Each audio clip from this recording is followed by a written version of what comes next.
Good morning, welcome back to another Coasty Explores from the hustle and bustle of central Hong Kong. To start the video, a huge thanks to everyone who's supported the channel over the last few years. It's really nice getting stopped by people in the street saying really nice comments about the channel and the historical things that I'm doing. So if you haven't subscribed to the channel, do click the subscribe button. Now you join me today on D'Aguilar Street here with Lang Kwai Fong at the top. Very busy place at night for tourists and locals alike. Who like nightclubbing and drinking and having a good time with their friends. Now, D'Aguilar Street is named after a gentleman from the British Army back in the 1840s. We're going to find out more about him, but we're not going to hang around here for too long. We're going to jump on the Ding Ding, the old tram, and head along to Hong Kong Park to find out more about him, and then on to the Cape D'Aguilar Peninsula, located on the very southeastern tip of Hong Kong, to find out all about the history, the ancient and modern history, and World War II history that lies down there. So, let's go. Born in 1784, Sir George D'Aguilar came from a military family, joined the army in 1799, and built his career through campaigns in India, Europe and the Mediterranean, rising steadily through the ranks to senior command. During his China posting, he was formally responsible for British land forces across the region and for supporting the new British administration in Hong Kong in the turbulent years following the First Opium War. His tenure in China saw limited large-scale combat.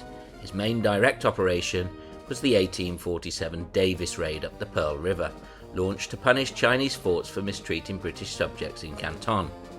Much of his attention instead focused on severe disease and mortality among the mainly Indian, Irish and English troops under his command, as he grappled with poor conditions in the new colony.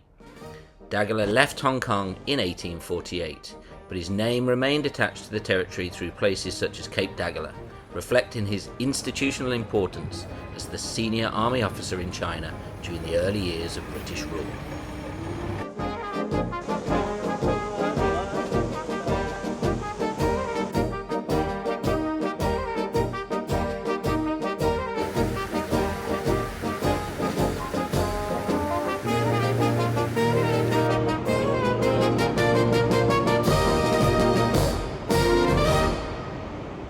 And here it is, nestled in Hong Kong Park in Admiralty, is Flagstaff House. Now this was built for Sir George first, as he was the first commander of the British forces here in China. Subsequent commanders used this building. It actually used to be known as Headquarter House. It only changed about 100 years after. A marvellous building, but we're not here to look at the building today, although it is the Museum of Teaware, well worth a little look around to see what Sir George would have lived like in those 1840s, early days of British Hong Kong. But we're going to head down to the D'Aguilar Peninsula. It's not an easy trek for us today. We're going to need to get on the MTR, on the Island Line, heading east to Shau Kei Wan, and then get on the number 9 bus to travel a beautiful route up and over the mountain and down to the peninsula. So, let's go.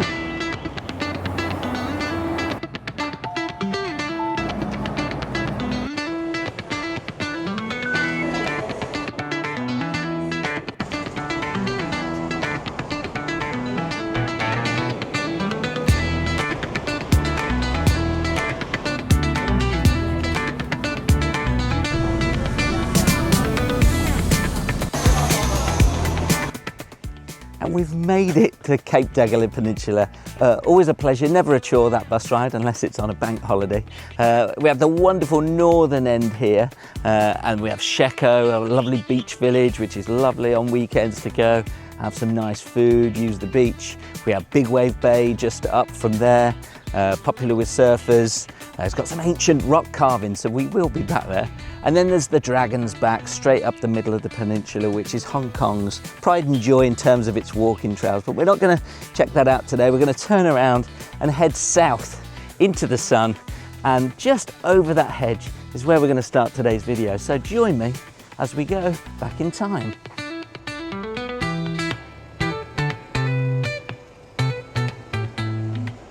First feature we're going to see today is down there. I'll put the drone up for you to have a closer look, but that is an old granite quarry. People have been quarrying here in Hong Kong for time and millennia, but certainly for the last 300-400 years. And it's granite rock, it's igneous rock that Hong Kong is built on. But why a quarry here, I hear you say? Well, it's thought that a Hakka tribe family from Guangdong who'd found fortune in a quarry at Hok Tsui, which is on the north side of Hong Kong Harbour, they were the first to inhabit this area of the peninsula. As you can imagine, granite is a very heavy rock, so most quarries in Hong Kong are actually built on the waterfront or the side of the ocean to make it easier to load up ships to take the stone up to Canton and along the coast to other prominent cities. One big port town in the area was Shou Kei Wan, where I've just caught the bus from, just to the northeast of here, with the other ones being Stanley and Aberdeen on the south side of Hong Kong. Now in 1841 it was noted that around 100 boats a month left Shou Kei Wan with a high quality granite for settlements up the Pearl River. The stone from Hong Kong was very much the top quality stone in the area, intended for large architectural elements such as door frames, pillars in significant structures like temples or ancestral halls. Now this quarry here I think was mainly quarried in the 1960s, 70s and 80s and pretty much looks decommissioned now. It was going to be turned into a water sports complex, but there are about 5 in the area, so they turned that one down. But it was used and played a major part in one of Hong Kong's greatest engineering feats in recent years. So let's find out all about it. For years, people arriving at the border at Lo Wu to Hong Kong could only go as far as Hung Hom on the Kowloon side of the harbour. So, in 2012 they began the much needed extension to take the line under the harbour and onto Hong Kong Island itself. Beneath the waves of Victoria Harbour, engineers faced an impossible task: build a railway without the luxury of depth. To link directly to Hung Hom Station, the tunnel had to be shallow. The radical solution? Forget digging, build the tunnel on land and sink it. Here, in the man-made lagoon carved from the old quarry, they constructed 11 concrete giants, each segment 160 metres long, weighing 23,000 tonnes. The quarry was then flooded and the segments floated. Their first journey was by sea. Tugboats guided these behemoths on a week-long voyage around Hong Kong Island, but the South China Sea tested them. A sudden typhoon forced one segment to find emergency shelter in Junk Bay, a stark clash between human planning and raw nature. Meanwhile, on the harbour floor, a digital age machine took over. A computerised gravel spreader prepared a foundation with surgical precision, replacing the dangerous work of divers. Then the controlled plunge. Ballasted with water, the segments sank into position in a prepared trench. In the deep silence, hydraulic jacks slid them together. A giant gasket sealed the joint, and the water between them was pumped out, creating a vacuum against the sea's pressure. From a quiet peninsula here on the south coast of Hong Kong Island, around a stormy coast, to a prepared trench in the deep, these concrete colossi were fused into a single sunken artery, now creating a time of just 44 minutes from the border with Shenzhen to the heart of Hong Kong Island, and all for around just $5. So from where the bus drops you off, it's about 3 kilometres to the end of the Cape, down this narrow road here. Taxis can come down it, but not private cars, and there are no buses. So it's a nice walk along here with beautiful views out to Tai Tam and Stanley in the background. And keep your eyes peeled, you never know what you might find out as you walk down this road.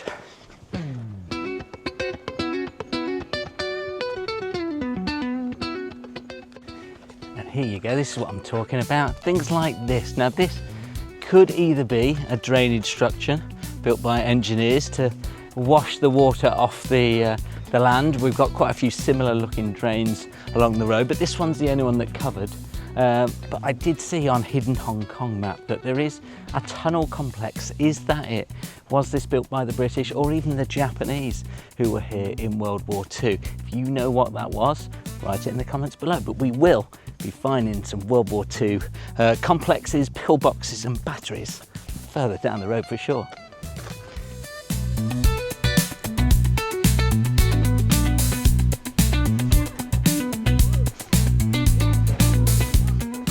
So standing here in Hok Tsui village, it's hard to think about how tough this place was back in the 1700s. The whole place was founded by a hacker man named Tsui Kui-yun. He'd moved here from Guangdong back with his family in around 1762, and he made his fortune in the granite business over in Shek Tong Tsui on the northern side of Hong Kong Island. Decided to build this village in 1771. But this peninsula was remote and dangerous. We're talking pirates, wild animals, even tigers. It was a really risky place to put down your roots. So that's why he built this thing here. Let's find out more about it. This 9-metre granite watchtower wasn't just a building, it was a fortress. Tsui Kui-yun's family's safe room from tigers, bandits and pirates. Look at the solid granite blocks and the solo entranceway. And see these holes in the walls? Those are gun loops. Each side had multiple slits for weapons to shoot out from. From up on the roof terrace and on each floor you could keep watch and defend the village. For a long time this tower was the heart of the community's safety, but after Hong Kong was taken by the British in 1841, things slowly became more secure. The watchtower lost its original job. And then it started its second life. It's been a classroom for the local school, a workshop, even a home. It's adapted, just like the village around it. The village changed a lot in the 20th century. When the road was built in the 1930s, the Tsui family gave up land. Factories moved in during the 1960s, and after that boom, a lot of people moved away. Most of the old Hakka houses were demolished. Only about 70 are left now. So this tower, it's more than just old stone. It's a timeline. It tells the story of a family's struggle, a community's change, and Hong Kong's relentless evolution, from a stronghold against pirates to a quiet workshop, all right here. And just up this path, hidden behind everything, you wouldn't even know it's here, this is the Pak Tai Temple. Now this is probably 100 to 200 years old. Now Pak Tai, this featured in my last video in Wan Chai, so I know a little bit about this. It's much smaller. Obviously it's more like a shrine than an actual temple, but inside there are some very old stone tablets. Not sure how old they are. If you know, do let me know. But Pak Tai, I've learned, is the god of water, and as well as Tin Hau, sort of the god of fishermen, which these people would have been, being Hakka people, no doubt here. And it's high up, highest place in the village, overlooking the ocean. Look at this. Tom Lynch, I found your Titleist club. It's here outside the Pak Tai Temple in Hok Tsui. There you go. And just before we end here in Hok Tsui village, just behind this Maserati here we have the old village school, and I've Google translated that. I'm not sure if it's going to come out perfectly, but this is the Love Crane Harbour Fragrance Village School. No longer in use. They probably go to school in Sheko or in Stanley now, the children who live in this village, if there are any children left in the village. They're thought to be about 70 to 100 people living in the village here. Right, let's crack on.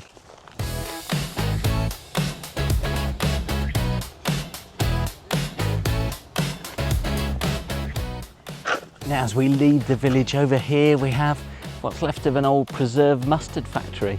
We also have shrimp paste factories in this area as well.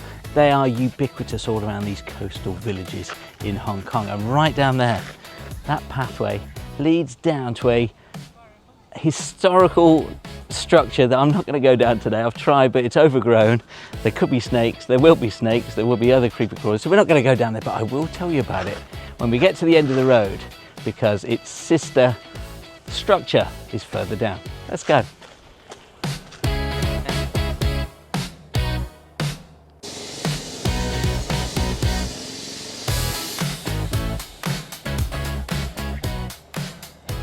And the first real building you'll come across once you reach the Cape is this small one here, and this is the Cape D'Aguilar Supersite Air Quality Monitoring Station. Now the Hong Kong government is working hard to clean up the air by making a big plan called Clean Air Plan 2035, which fights dirty pollution like tiny dust particles and gases from cars, ships and power plants. They've passed new laws in 2025 to set stricter rules for cleaner air, switch power plants from dirty coal to cleaner gas and solar energy, and push for electric cars, better buses and low sulphur ship fuel to cut emissions, particularly in our harbour. They're also teaming up with nearby cities in the Greater Bay Area to share goals and use cool technology to watch air quality live, helping make the air much healthier with fewer coughs and clearer skies for everyone. And right next door is what is known now as the Cape D'Aguilar radio station. I believe it's not in use anymore, although there's people around, so something must still be going on there. But there's been a telegraph radio communications station here since the 1800s. Let's find out more about that and the development of the radio station here on the Cape. The first signs of a signal station here at the Cape D'Aguilar are in the annual Harbour Master's report from 1893, where from this point 987 vessels were reported, and in addition 70 messages were sent and 123 received from ships out at sea. This would have been from a wooden hut, sending messages out to ships via lights and Morse code. Next then came this radio station that we see today. When the war started in 1914, Hong Kong had a major problem. Its lifeline to the world was a network of undersea telegraph cables, and enemy ships were specifically targeting and cutting those cables. The British needed a secure, wireless way to communicate with this vital port, so they built this. It opened in 1915 as a spark gap wireless station, blasting Morse code signals across the ocean. It was powerful. Its main job was to maintain a secure radio link all the way to Singapore, creating a private network for military and government messages far from vulnerable cables. It also handled commercial telegrams, becoming a crucial backup for all of Hong Kong's communications. So this wasn't just a technical upgrade, it was a wartime fortress for information, built to keep Hong Kong connected when the world was at war. And high up over there on the hill behind me in the distance is the Cape D'Aguilar Earth Station. It was a satellite Earth station which was Hong Kong's first sort of giant space age dish, built in 1969 to talk to satellites. When it opened in 1970, it was a huge deal. It instantly gave Hong Kong crystal clear phone lines with the world and brought in first overseas TV broadcasts like the moon landing. For decades, it was the main way the city connected globally, boosting its rise as a business hub. But by the 1990s, new underwater fibre optic cables made it mostly obsolete. The big dish is now gone, leaving behind its giant concrete base, slowly being taken over by nature within the same wild coastal reserve down here. And to get to the very end of the Cape, you will have to bear left here at the radio station to go around the edge of the fence, as you can't go through, and that will take you down to some marvellous things at the very bottom. Yes, what I really came here for today was this. This is the old buildings of the Bokhara Battery, a World War II battery. Now these would have stored food, munitions and essential wartime stores. This was an extremely remote outpost here, so these stores would have played a huge role in keeping the battery well stocked. Let's head up to the top of this hill to see if we can find the old Bokhara Battery. Let's go.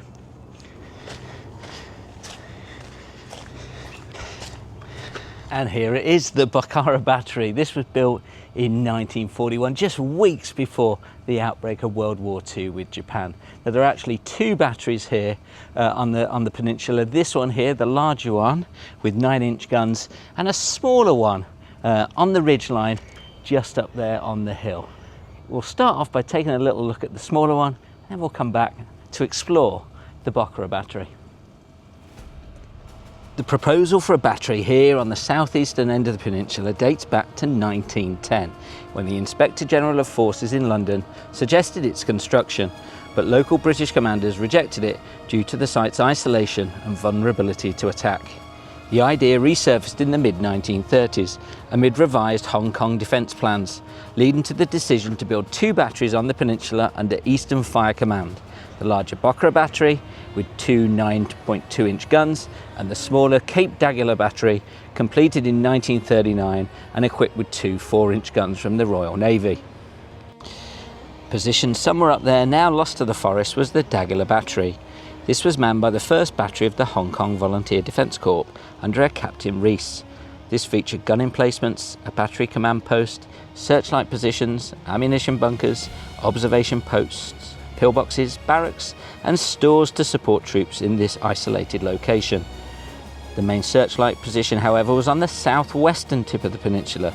Remember I told you about that path earlier on today? Well, at the bottom was a stunning pillbox complete with a lion searchlight platform atop, which still adorns the coastline today. That pillbox, pillbox 33A, I presume, as were the other pillboxes along the coast in this area, manned by D Company of the Middlesex Regiment under a Captain West. There were about 9 pillboxes in total along the peninsula, probably each with between 1 and 3 Vickers .303 Mark I water-cooled machine guns, which the British Army had used since 1912. The troops from that pillbox withdrew to Stanley on the 18th of December. Bokhara here wasn't finished until 1941 and was handled by the 8th Coast Regiment of the Royal Artillery. 2 hours after Japan began their attack on Hong Kong at 10 AM on the 8th of December 1941, the battery saw its only action when it engaged a Japanese patrol naval vessel at great distance. On the 19th of December 1941, after the Japanese had entered Hong Kong Island and under severe Japanese pressure, the gunners demolished their emplacements and withdrew to Stanley, continuing the fight until Hong Kong's surrender on Christmas Day 1941. The Bokhara was a British steamer built in 1872. On the ship's maiden voyage in 1873, it was stranded on an uncharted rock off Hong Kong Island's eastern shore, and after eventually refloating, it had to be docked at Kowloon for repairs. That is where the rocks just east of the D'Aguilar Peninsula got their names, and presumably how Bokhara Battery, which overlooks the rocks, got its name. But that's not the end of this story, no. The ship was repaired and spent many years traversing the globe, including taking part on the Mahdi Wars in Sudan in the 1880s.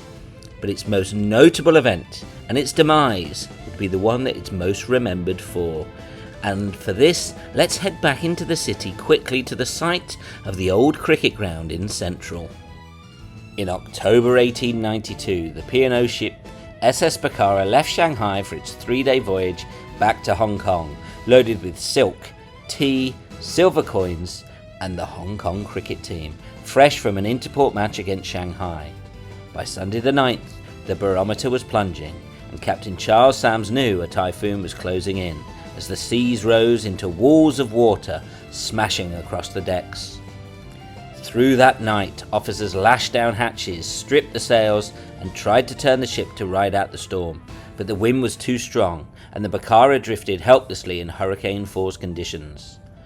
Late on Monday night, 3 enormous waves smashed the engine room skylight, doused the boilers and killed the power, leaving the steamer a dark, powerless hulk side on to the sea. At about 11:45 PM, land suddenly loomed out of the spray.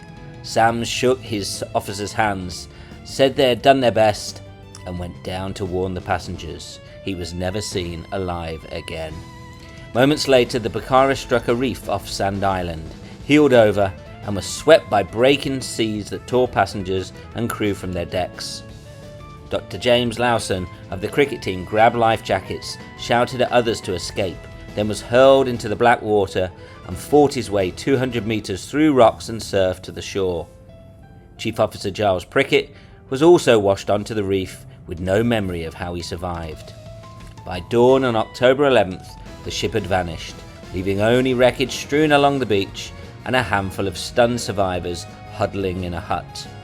Out of 148 people on board, just 23 lived, and of Hong Kong's cricket team, only Lowson and Lieutenant Markham made it home, carried back via Penghu, Taiwan, and then on to Hong Kong by the SS Thales and the warship HMS Porpoise. A memorial still stands on Sand Island today, and underwater archaeologists have since located the wreck, a quiet grave for a disaster that once shook colonial Hong Kong, but is little remembered today.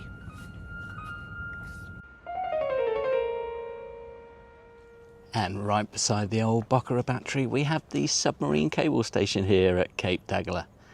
Now, the first cables here were laid in around 1870, and they went between Hong Kong and Shanghai, and also Hong Kong and Singapore. They were single-core, gutta-percha insulated telegraph cables laid by the British-owned Great Northern Telegraph Company, and transmitted Morse code electrical pulses. Jump forward to the 1990s and we have more modern cables, with one line going to Fangshan in western Taiwan and the other joining up with the main Asia Pacific cable in the South China Sea, connecting Hong Kong with Japan and as far west as Malaysia. And as we leave the cable station and the Bokhara Battery behind, we see the end of the Cape. What a magnificent viewpoint vista this is, the end of Cape D'Aguilar. Let's go down and see what historical things and interesting scientific things are down there. Let's go.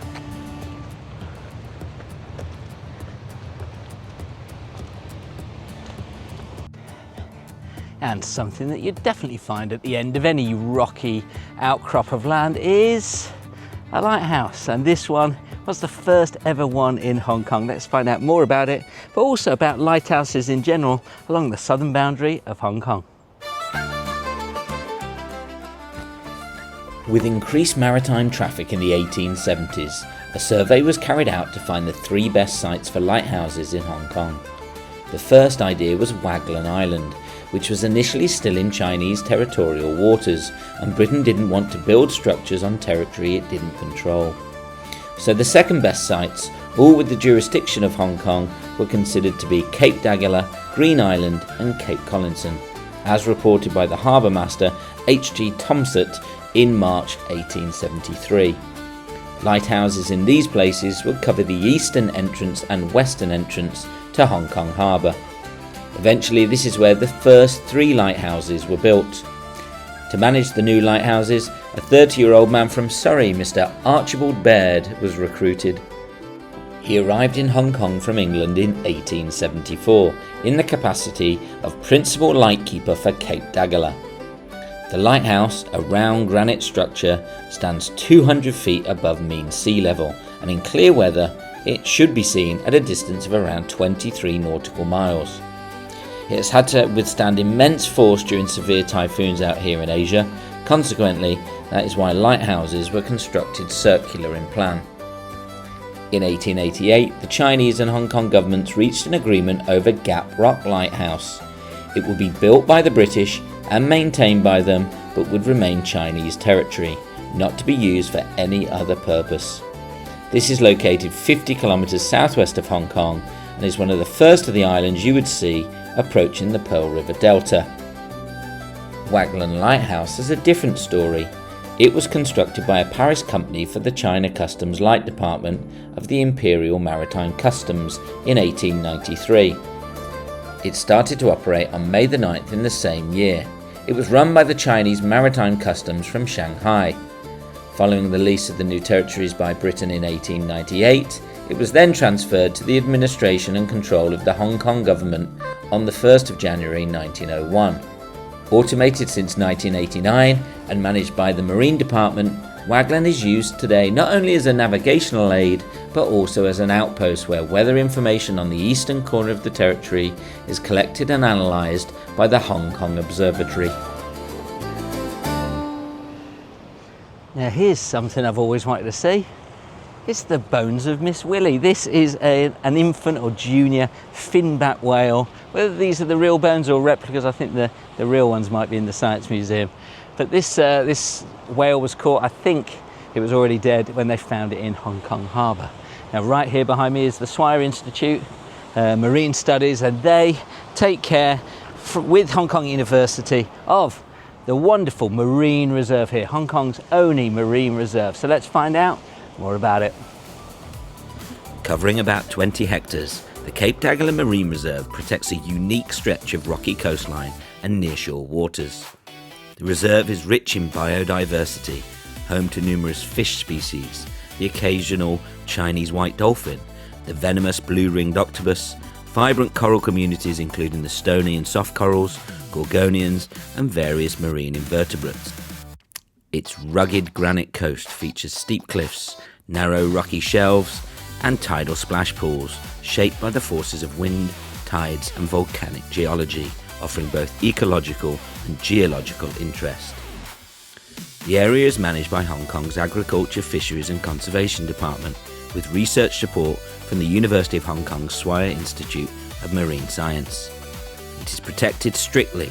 Activities like fishing, swimming, diving or collecting marine life are prohibited to preserve the fragile habitats. Notable natural features include picturesque sea caves such as Thunder Cave, known for the loud crashing of waves, and Crab Cave, named for its shape visible from above.